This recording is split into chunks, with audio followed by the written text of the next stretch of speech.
Good morning to all of you. आज की class में आप सभी का एक बार फिर स्वागत है। आज हम यात्रियों के नज़रिए पाठ को हमारे पॉइंट बर्नियर तथा अपविकसित पूर्वों से आगे बढ़ाएंगे। यहाँ मैं आपको थोड़ा सा बता दूं कि बर्नियर और अपविकसित पूर्व क्या था। बर्नियर फ्रांस का निवासी था, जो कहाँ था, यूरोप में। और यूरोपीय देशों को क्या बोला जाता था, पश्चिमी देश।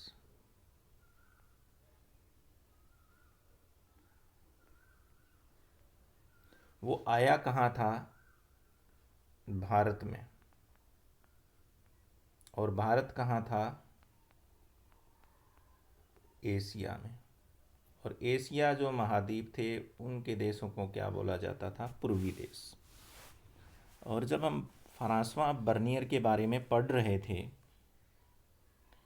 पीछे की कक्षाओं में, तो वहाँ हमने देखा था कि फ्रांसवा बर्नियर के अंदर एक अवगुण हमें नज़र आया था कि वो जितनी भी चीज़ें यहाँ भारत में देखता था, उन सभी की तुलना उसने किससे करने की कोशिश की थी, यूरोप से करने की कोशिश की थी, फ्रांस से करने की कोशिश की थी, पश्चिमी देशों से करने की कोशिश की थी।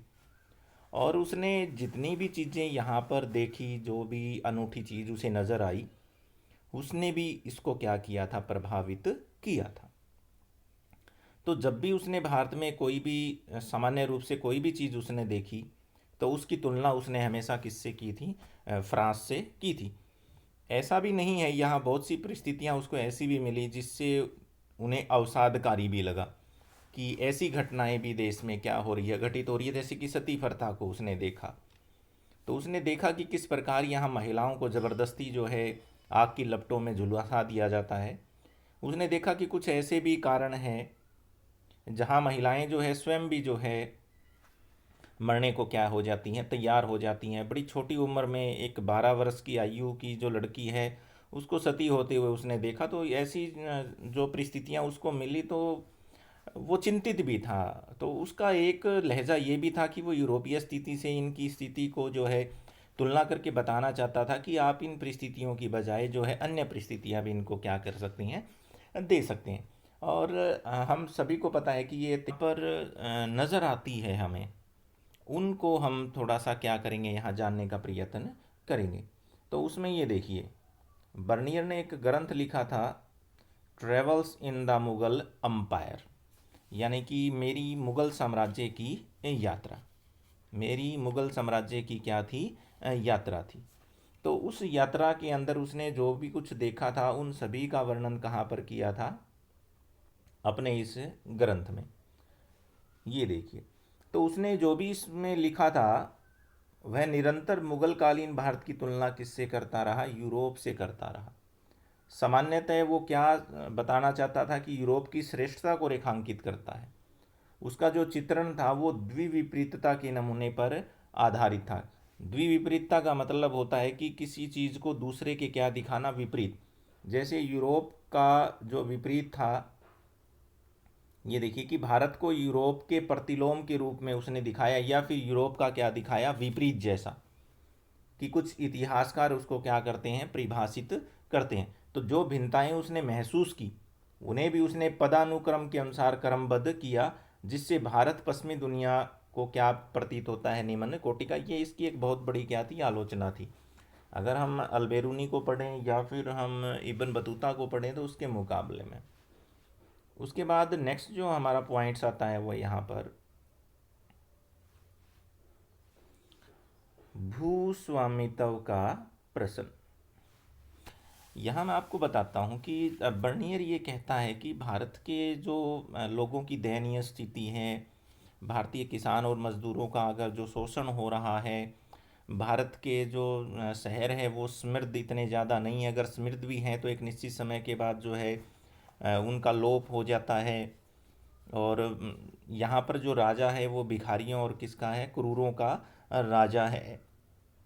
क्योंकि यहाँ के लगभग जो है 60 से 70% यहाँ पर क्या है, गरीब है। और उसका सबसे बड़ा जो कारण है, वो मानता था कि जो भूमि है उसके ऊपर जो स्वामित्व है वो किसका है, राजा का है। राजा का जो स्वामित्व है उसको वो जो है इसका सबसे बड़ा क्या मानता था, कारक मानता था। तो ये है वो भूमि का प्रश्न। उसने बताया कि यूरोप के अंदर जो भूमि है उसके ऊपर अधिकार किसका है, किसानों का है, अपना है उनका। इस कारण वो लोग उस भूमि की बहुत ज़्यादा क्या करते हैं, देखभाल करते हैं। यहाँ उसने ये भी बताया कि राजा के स्वामित्व के साथ साथ जिस भूमि के ऊपर किसान खेती करता है वो उस ज़मीन का मालिक नहीं है, उसको मालिकाना हक नहीं है। वो चाहकर भी अपनी पुश्तैनी ज़मीन को अपने बेटों को क्या है, नहीं दे सकता है। कभी भी भूधारक यानी कि भूमि का जो मालिक है वो कभी भी अपने बच्चों को भूमि क्या है, नहीं दे सकता है। इसलिए वो ये सोचते हैं कि इस भूमि के ऊपर तो हमें सिर्फ जीवन यापन के लिए खेती करनी है। तो वो उस भूमि की तरफ बिल्कुल भी ध्यान नहीं देते। और इससे जो है बहुत ज़्यादा नुकसान किसका होता है, देश की अर्थव्यवस्था का होता है, देश का जो समाज है उसका होता है। और इसलिए उसने जो भारत के जो शहर थे उनको क्या बोला, सीवीर शहर, सीवीर नगर बोला। शिविर नगर इसलिए बोला था कि जैसे कि शिविर हम आज लगाते हैं, हो सकता है अगले दिन हम उखाड़ कर ले जाएं। उसका रीज़न बताता है कि जितने भी शहर थे वो राजा के प्रश्रय पे क्या थे, जीवित थे। और जैसे ही राजा चेंज हो जाता था या फिर राजनीतिक गतिविधियों का केंद्र बदल जाता था, तो फिर वो शहर क्या हो जाता था, समाप्त हो जाता था। जैसे कि एग्जाम्पल से भी आप देख सकते हैं, किसी ज़माने में जो है लाहौर भारत की राजधानी हुआ करता था। उसके बाद में कलकत्ता बन गई तो लाहौर का अस्तित्व कमज़ोर हो गया। कलकत्ता के बाद जब दिल्ली स्थानांतरित हो गई तो कलकत्ता की जो स्थिति है वो कमज़ोर हो गई।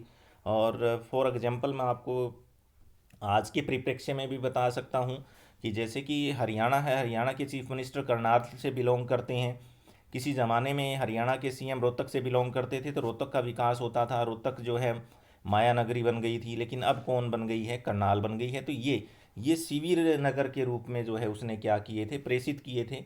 और उसका रीज़न उसने क्या बताया था कि जो भारत का जो भूस्वामित्व है वो किसके पास होता है, राजा के पास होता है। और ये बहुत हानिकारक है। ये देखिए, बर्नियर के अनुसार भारत और यूरोप के बीच मूल भिन्नताओं में एक, भारत में निजी भूस्वामित्व का क्या था, अभाव था। उसका निजी भूस्वामित्व के गुणों में क्या था, दृढ़ विश्वास था। उसने भूमि पर राजकीय स्वामित्व को राज्य और उसके निवासियों दोनों के लिए क्या माना, हानिकारक माना। क्या कहता है, उसने कहा कि मुगल साम्राज्य में सम्राट सारी भूमि का क्या था, स्वामी था। और इसे किस में बांटा जाता था, अमीरों में। इससे अर्थव्यवस्था और समाज के लिए अनर्थकारी क्या होते थे, परिणाम होते थे। ये देखिए, राजकीय भू स्वामित्व के कारण बर्नियर तर्क देता है कि भूधारक, भूधारक का मतलब होता है भूमि का स्वामी। क्या मतलब होता है, भूमि का मालिक, या वो जो उस भूमि पर क्या कर रहा है, खेती कर रहा है। वो अपने बच्चों को भूमि नहीं दे सकते थे। इस कारण वे उत्पादन के स्तर को बनाए रखने और उसमें बढ़ोतरी करने के दूरगामी निवेश के प्रति क्या थे, बिल्कुल उदासीन थे। क्योंकि उनको पता था कि पता नहीं कब आपकी इस भूमि को क्या कर लिया जाएगा, छीन लिया जाएगा। तो वो उस भूमि के ऊपर क्या नहीं करते थे, मेहनत नहीं करते थे। यहाँ भी हम देखने का प्रयत्न करेंगे, एक व्यक्ति का यहाँ नाम आया है, पल्सर्ट। ये भी कई बार आ जाता है प्रश्न की, एक डच यात्री का नाम बताइए जिसने जो है भारतीय उपमहाद्वीप की यात्रा की। तो कौन था वो व्यक्ति, पल्सर्ट। और इसने ही बताया, ये देखिए कि जो यहाँ के लोगों में व्यापक गरीबी को देखकर वो भी क्या था, अचंभित था। लोग इतने अधिक जो है दुखद और गरीबी में रहते थे, जिनके पास नितांती जो है अभाव के घर और दुष्ट जो है कष्ट, जो है कठोर कष्ट जो है दुर्भाग्य के आवास के रूप में क्या करता है, वो चित्रित करता है। तो इसके लिए भी जो है उसने किसको दोषी ठहराया, देखिए राज्य को दोषी ठहराते हुए कहता है कि कृषकों को इतना निचोड़ा जाता था कि पेट भरने के लिए उनके पास सूखी रोटी भी क्या बचती थी, मुश्किल से बचती थी। ये को स्वामित्व का क्या है, प्रश्न है। जो सभी का पेट भरते थे लेकिन उनका अपना पेट क्या रह जाता था, खाली रह जाता था। यहाँ भी देखिए आप, इस प्रकार निजी जो भूस्वामित्व के अभाव में बेहतर भूधारकों के वर्ग के उदय को क्या किया गया, रोका गया। क्योंकि अगर भूस्वामित्व उनका होता तो उस भूमि के मालिक जो उस भूमि की जो है बहुत अच्छे से क्या करते, देखभाल करते, उसकी उपजाऊ शक्ति को क्या रखते, बनाए रखते। ये देखिए, भूमि के रखरखाव और उसकी बेहतरी के प्रति क्या रहते, वो सजग रहते। इसी के चलते कृषि का समान रूप से क्या हुआ, विनाश हुआ, किसानों का क्या हुआ, उत्पीड़न हुआ, और समाज के सभी वर्गों के स्तर में क्या आती गई, पतन की स्थिति। सिवाय किसके, शासक वर्ग के, क्योंकि समस्त संसाधनों के ऊपर किसका अधिकार था, शासक वर्ग का अधिकार था। ये देखो, अब यहाँ क्या होगा, जब ऐसी परिस्थिति जब हम ले आएंगे तो अमीर अधिक अमीर हो जाएगा और गरीब क्या हो जाएगा, बहुत अधिक गरीब हो जाएगा। तो यहाँ बर्नियर ने बताया कि अमीर और गरीब के बीच में कोई मध्य वर्ग नहीं था, बीच का व्यक्ति भारत में नहीं था। क्योंकि अगर यूरोप में जाओगे तो यूरोप के अंदर एक शक्तिशाली वर्ग क्या हो गया था, उभर गया था, जिसे किसके नाम से जाना जाता था, मध्य वर्ग के नाम से जाना जाता था। तो उसने कहा कि भारत के अंदर ऐसा कोई भी मध्य वर्ग नहीं है, क्योंकि उस मध्य वर्ग में कौन आता था, वहाँ पर वकील आता था, व्यापारी आते थे, नाविक आते थे, बहुत थे ऐसे लोग। तो उसने कहा कि ऐसे यहाँ पर मौजूद नहीं थे। ये बता रहा है, देखिए कि बर्नियर ने भारतीय समाज को क्या कहा कि ये दरिद्र लोगों का एक समाज है, जो एक बहुत अमीर और शक्तिशाली शासक वर्ग है जिनकी संख्या कम है, उसके द्वारा क्या है, बहुसंख्यकों के ऊपर शासन किया जाता है। ये देखिए, दूसरों को अधीन बनाया जाता है। गरीबों के अंदर सबसे गरीब और अमीरों में सबसे अमीर व्यक्ति के बीच नाम मात्र का ही कोई सामाजिक समूह या वर्ग नहीं था। बर्नियर का विश्वास था कि भारत के अंदर मध्य की स्थिति के लोग नहीं है, और उसका रीज़न क्या था, भूस्वामित्व, और उसके ऊपर किसका नियंत्रण था, राजाओं का नियंत्रण था। अभी मैंने थोड़ी देर पहले आपको बताया, ये देखिए, बर्नियर ने मुगल साम्राज्य को इस रूप में देखा, इसका राजा किसका राजा है, भिखारियों और क्रूर लोगों का। इसके शहर नगर जो है वो विनष्ट तथा खराब हवा से क्या है, दूषित है। इसके खेत झाड़ीदार है, क्योंकि लोगों ने खेतों से झाड़ियों को हटाया ही नहीं, क्योंकि वो उनकी खुद की भूमि नहीं थी। तथा घातक दलदल से क्या है, भरे हुए हैं। इसका एकमात्र कारण था, वो क्या था, राजकीय भूस्वामित्व की ज़मीन जो है उसके ऊपर किसका नियंत्रण था, राजा का नियंत्रण था। लेकिन अगर हम इन बातों को अगर मुगल दस्तावेजों में, जो भी सरकारी दस्तावेज हमें मिलते हैं, अगर वहाँ देखें तो ऐसा कुछ भी नहीं था। उसमें तो ये बताया गया था कि राजा जो है लोगों की रक्षा करता है, उसके बदले में अपना क्या लेता है, उनसे परिश्रमिक लेता है, कि इतनी चीज़ जो है आप हमें जो है बदले में दे दीजिए, हम आपकी क्या करेंगे, रक्षा करेंगे। तो वो रास्तव का क्या बताता है, परिश्रमिक अबुल फजल, जिसने जो है अकबर के शासनकाल में ज़मीन का जो है बंटवारा किया था, तो उसका एक जो लेख है, उसने एक ग्रंथ लिखा था, आईने अकबरी। कौन सा ग्रंथ लिखा था, आईने अकबरी। तो उसमें इन सारी चीज़ों का वो क्या करता है, वर्णन करता है। देखिए, उसने बताया है कि सरकारी जो मुगल दस्तावेज है वो इंगित करता है कि राज्य ही भूमि का क्या है, एकमात्र स्वामी था, कहीं भी इंगित नहीं करता। उदाहरण के लिए 16वीं शताब्दी में अकबर के शासनकाल में सरकारी इतिहासकार अबुल फजल भूमि राजस्व को जो है राजतत्व का क्या मानता है, पराश्रमिक मानता है, कि ये जो है राजा जो अपनी प्रजा को क्या देता है, सुरक्षा देता है, उसके बदले में की गई क्या है, मांग प्रतीत होती है, न कि अपने स्वामित्व वाली भूमि पर क्या है, उसका लगान है। जबकि जो यूरोपीय जो यात्री थे ऐसी मांगों को लगान मानते थे, क्योंकि भू राजस्व की मांग अक्सर बहुत क्या होती थी, ज़्यादा होती थी। लेकिन असल में न तो यह लगान था और ना ही भूमि कर, बल्कि उपज पर लगने वाला क्या था, ये कर था। और बर्नियर के इन्हीं विवरणों से प्रभावित होकर 18वीं शताब्दी के जो विचारक है मॉन्टेस्क्यू, उसने जो है प्राच्य निरंकुशवाद सिद्धांत को क्या किया, विकसित किया। ये यहाँ जो प्राच्य जो शब्द आया है,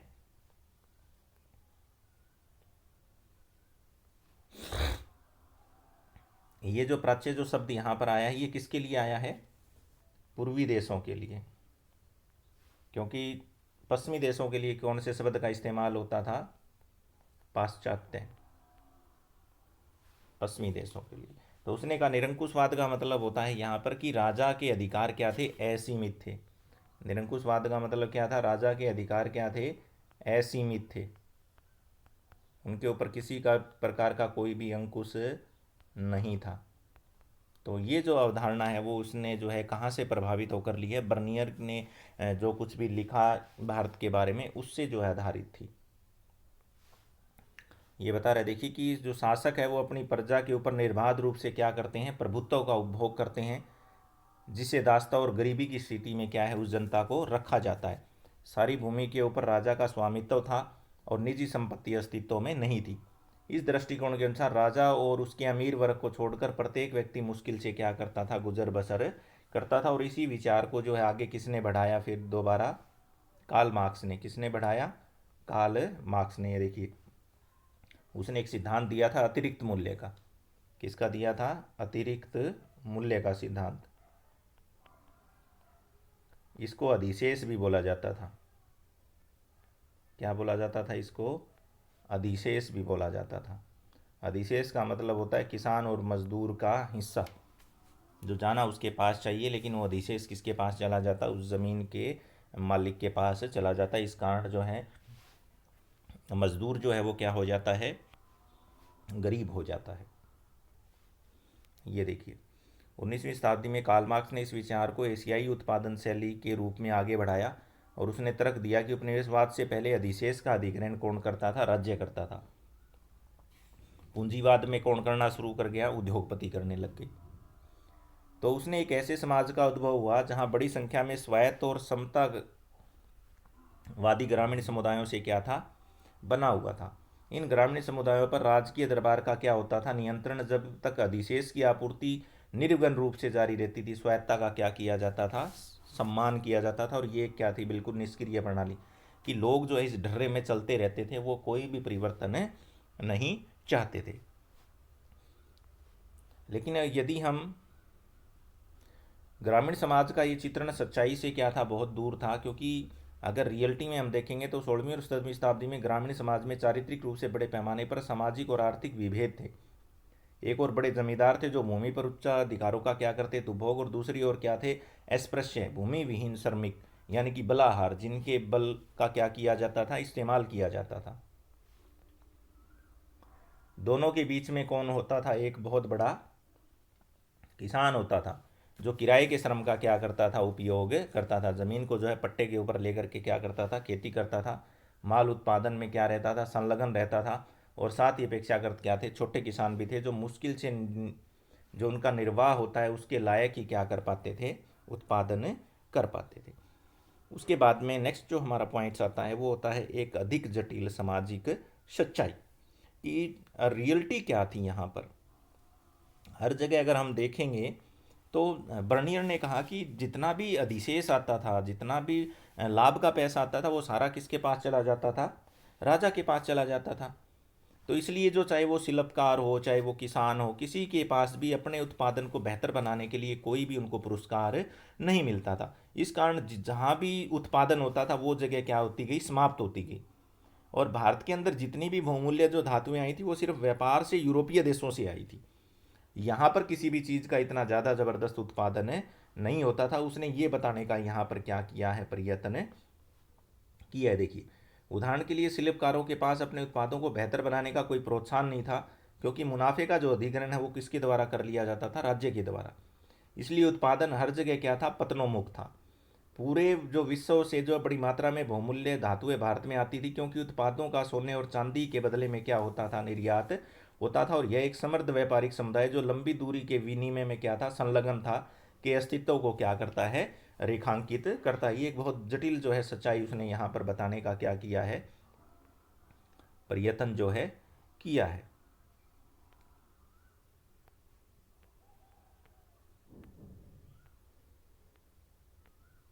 यहाँ हम देख रहे हैं इन सारी चीज़ों को। ये देखिए आप,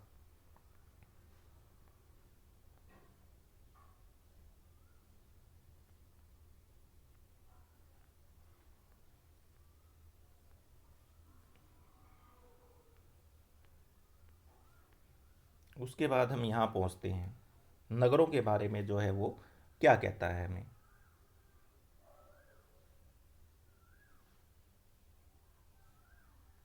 ये देखिए, शिविर नगर कहता है।